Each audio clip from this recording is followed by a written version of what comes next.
بسم اللہ الرحمن الرحیم۔ وسیلہ، یہ سارا مجمع حاجات لے کر آیا ہے، ضرورتیں لے کر آیا ہے۔ اللہ تو دینا چاہتا ہے، مانگنے کا ڈھنگ آنا چاہیے، اور جب آنکھوں میں آنسو ہوں، دل پر حسین کی حکومت ہو، انسان اپنے گناہوں کو یاد کرے، اپنی حاجات کو سوچے، تو اللہ نے تو پہلے ہی ارادہ کیا ہوا ہے کہ وہ دینا چاہتا ہے۔ دے گا تو انہیں بھی جو مانگیں گے نہیں، مگر جو مانگ کر لیتے ہیں اللہ کو بہت عزیز ہے۔ عزادارو، ہم سے لوگ کہتے ہیں ہم روتے کیوں ہیں؟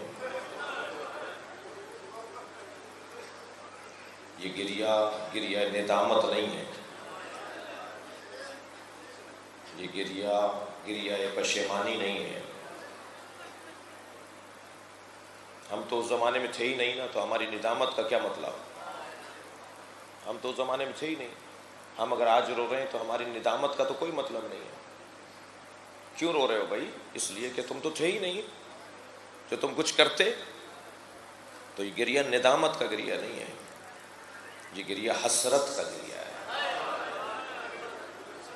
کاش ہوتے، اگر ہم کاش ہوتے تو حسین کو یوں پتھر نہ مارے جاتے۔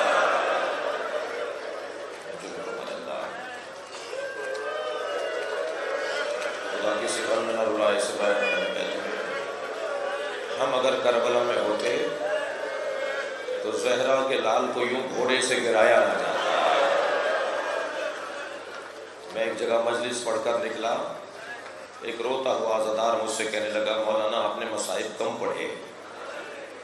میں نے کہا بھائی کیا یہ کم مصائب ہے کہ حسین گھوڑے سے گر گئے؟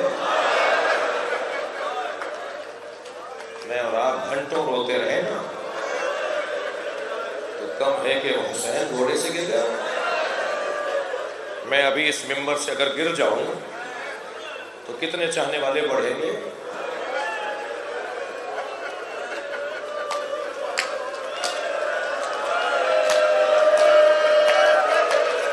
کوئی میرا امامہ سنبھالے گا، کوئی میری ابا سنبھالے گا، کوئی مجھ سے محبت کا اظہار کرے گا، کوئی کہے گا چوٹ تو نہیں لگی؟ کربلا میں حسین گر گئے۔ ہاں، امامہ سنبھالا گیا، مگر جناب زینب کہتی ہے نانا تمہارے حسین کا امامہ لوٹ کر لے گا، تمہارے حسین کی ابا اتار کر لے گئے۔ اللہ کرے میں بیان کر پاؤں، کل مجھ سے مصائب بیان نہیں ہو پائے۔ کبھی کبھی ایک مرحلہ ایسا آتا ہے، اس کے بعد کچھ رہتا ہی نہیں ہے کہنے۔ ابن عتیبہ نامی ایک یزیدی لشکر کا سپاہی کہتا ہے کہ میں حسین کی شہادت کے بعد جب لاشے پر پہنچا تو مجھے دیر ہو گئی تھی۔ دیر ہو گئی تھی اس لیے کہ کوئی امامہ لے گیا تھا۔ مجھے کسی نے کہا حسین لوٹا جا رہا ہے۔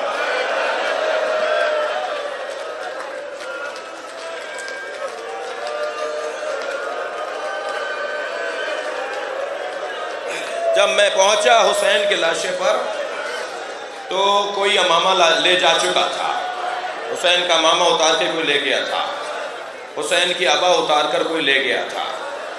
سخت جملہ ہے، حضرت آیت اللہ نظری منفرد نے اسے قصہ کربلا میں لکھا ہے۔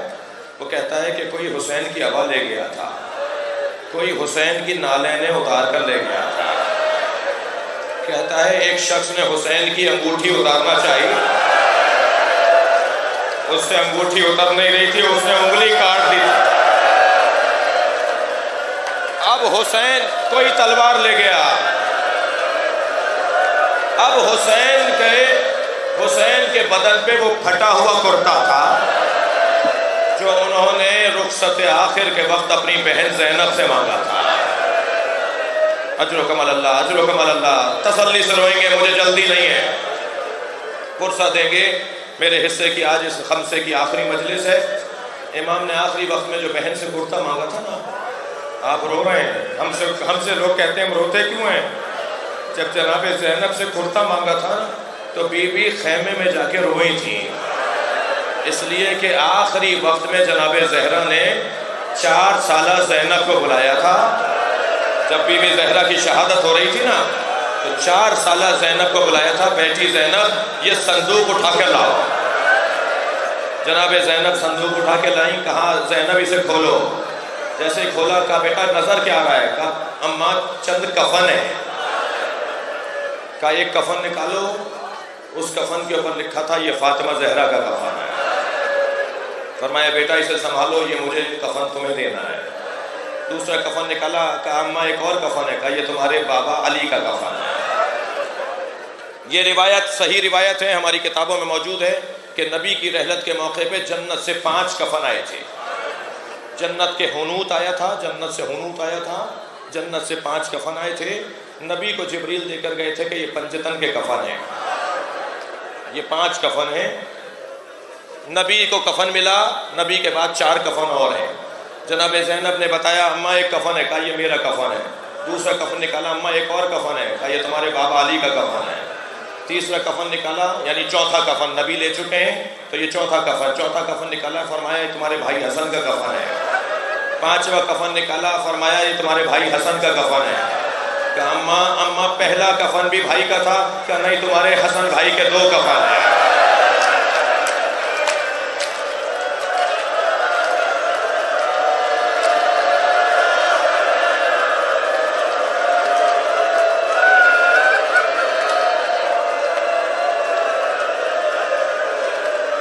کم سن ہے میری بی بی، فرمانے لگی اماں بھائی حسین کا کفن؟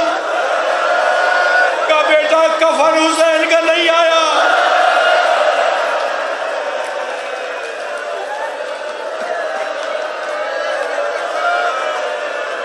اجر و کمال اللہ، اجر و کمال اللہ، خدا کسی غم میں نہ اڑائے۔ فرمایا بیٹا زینب ایک اور صندوق اٹھا کے لاؤ۔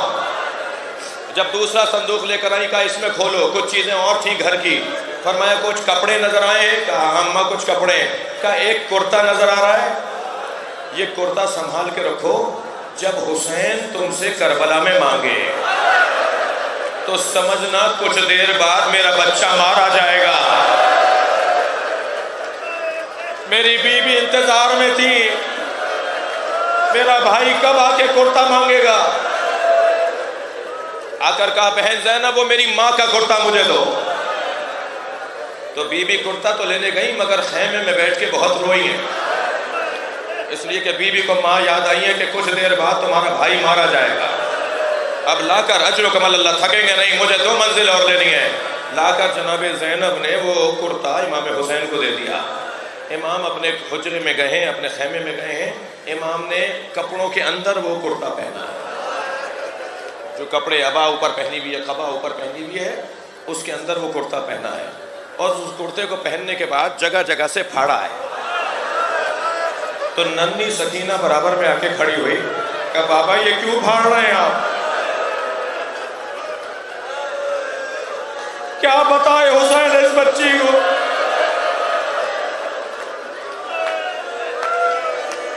اجر و کمال اللہ، اجر و کمال اللہ۔ میرے مولا نے پھر اس پھٹے ہوئے کرتے کے اوپر ایک رومال باندھا ہے، ایک پٹکا باندھا ہے، اور پھر قبا پہنی ہے، ابا پہنی ہے، ماما پہنا ہے، اور میرے مولا بیویوں سے رخصت لے کر میدان کربلا میں گئے ہیں۔ یہ ظالم کیا کہتا ہے؟ جملہ سنیں اس ظالم کا۔ ابن عتیبہ کہتا ہے کہ میں جب پہنچا تو دیر ہو چکی تھی، کوئی حسین کا ماما لے جا چکا تھا، کوئی حسین کی ابا لے جا چکا تھا، کوئی نالینیں لے جا چکا تھا، حسین کے بدن پر اب کچھ نہیں رہا تھا سوائے ایک پھٹے ہوئے کرتے کے۔